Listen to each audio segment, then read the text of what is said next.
Ebola is an incredibly infectious disease. In 2014, we had a situation where there was a complete eruption of that disease. And I think it caught the world and West Africa completely by surprise.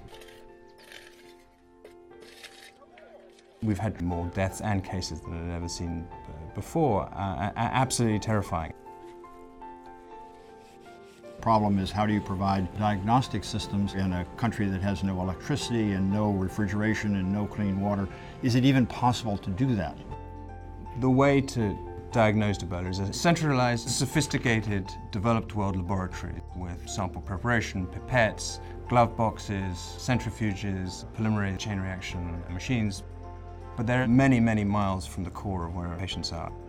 How do you bring all of that complexity out to the rural villages where the disease is happening? And that was the work that we did with SolidWorks. You really need to have diagnostic systems that on the spot, in a reasonable period of time, you can figure out whether that person who feels bad has Ebola or malaria or chikungunya or Lassa fever or something else. One of the things that we did is to say, well, let's package this whole thing up, put it into a single box, and people can apply a finger stick of blood to one end, and in a short amount of time get a result at the other end. Ebola yes, Ebola no. The new molecular diagnostic platform that we've developed makes use of paper microfluidic technology and can diagnose a patient in under an hour, about 45 minutes, from a finger stick blood sample in to a result out. A nurse or a doctor will take a finger stick of blood from the patient and apply it to the paper reaction disc of the device. We then slide this wet piece of paper that contains the genetic information of the virus to the amplification zone. That active sliding turns on a heater. The amplification step is important because it provides more copies, really, that tells us, yes, this is Ebola. Like a photocopy machine, but for DNA.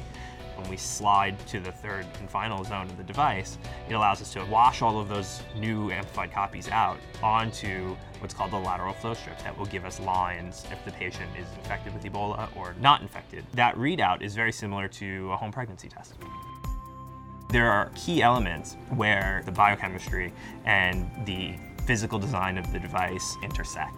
And it was there where I had most direct contact and worked most directly with the design team. This device had been proven out on the benchtop in terms of science and R&D, so we thought SolidWorks is a natural tool to help us take all of those electronics, all of those chemistries, and packing it all in one very small package. This is SolidWorks' thermal simulation of our device, and we can essentially see how the device is cooling itself. So this shows natural convection where you see heat coming off of the device in this way. This is our critical area here. This is the paper disc where we have the sample, and it needs to hold it at 65 degrees Celsius for 45 minutes in order to create many, many copies. If we go too hot, we end up killing critical elements. If we're not hot enough, it won't make the reaction happen.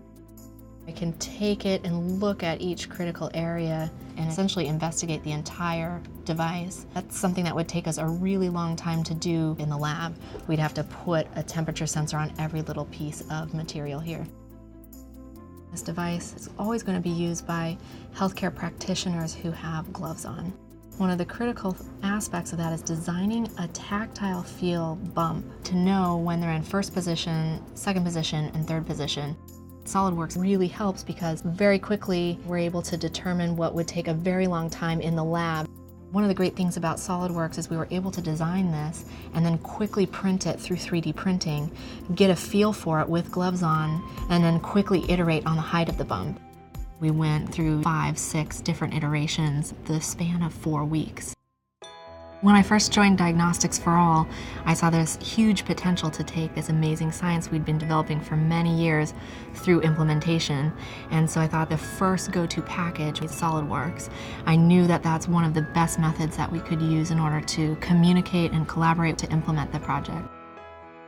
We have the opportunity to produce diagnostic tests across a whole range of diseases, and that's incredibly exciting.